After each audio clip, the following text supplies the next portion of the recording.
Hello and welcome to AEC 270, Static Strength and Materials, Spring 2019.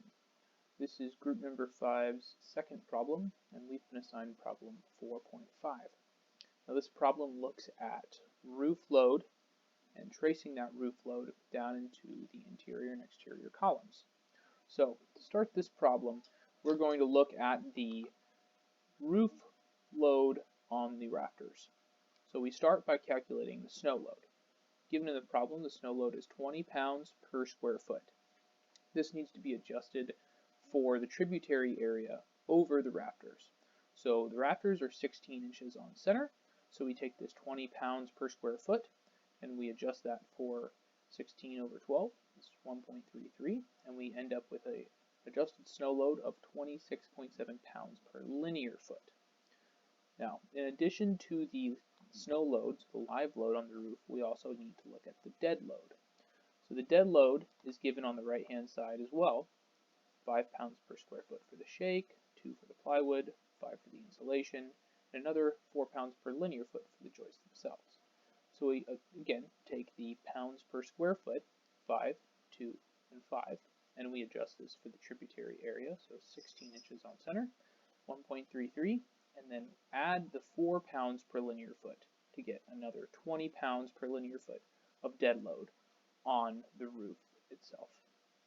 So the roof is at a pitch, and that pitch is 9, 12, 15.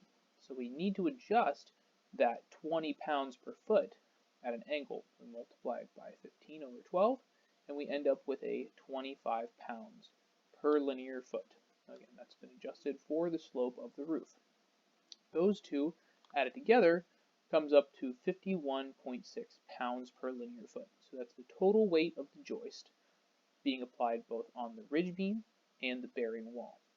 So to calculate how much of that is going on the ridge beam, we take that 51 pounds per linear foot, 51.6 pounds per linear foot. We multiply it by the 17-foot span of the joist. That's from the wall to the ridge beam. Now, since only half of that is being applied to the ridge beam and the other half is on the bearing wall, we divide that by 2. This comes to 438.6 pounds per joist being applied on each side of the ridge beam. Now, if we need to figure out the pounds per foot, this is different than the pounds per joist, because again, joists are spaced 16 inches on center.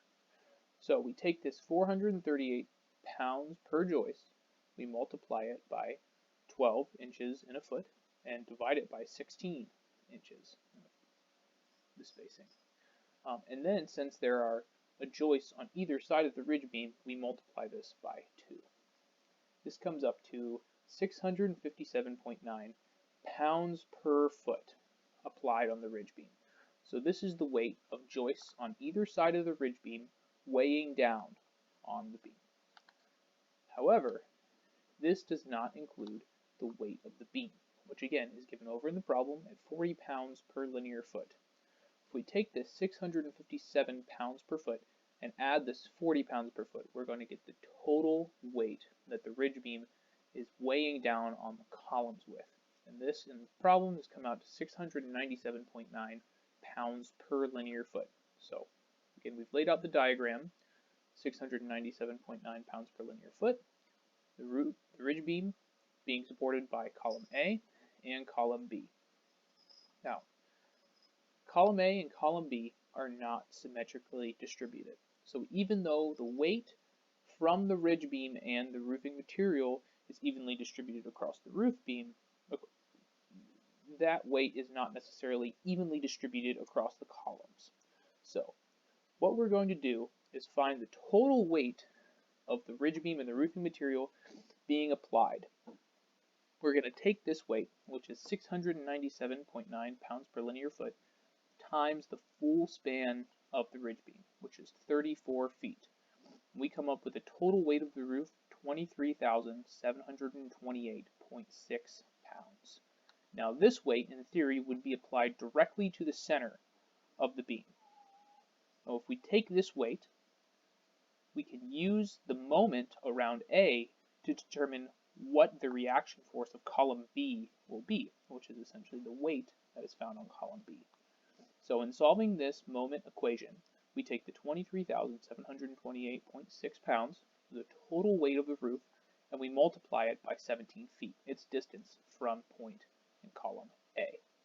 Then we have the 22.6 feet, 66 feet, that column B is from column A, and we balance the equation to find that 17,000 pounds, 801, is the weight that's being applied to column B. So this makes sense because column B is carrying more of the roof load than column A. If we balance the F of Y equilibrium equation, we can then find A. We've taken the value found for column B, taken the value found for the total weight of the roof, and then balanced it to find column A is 5,926.3 pounds.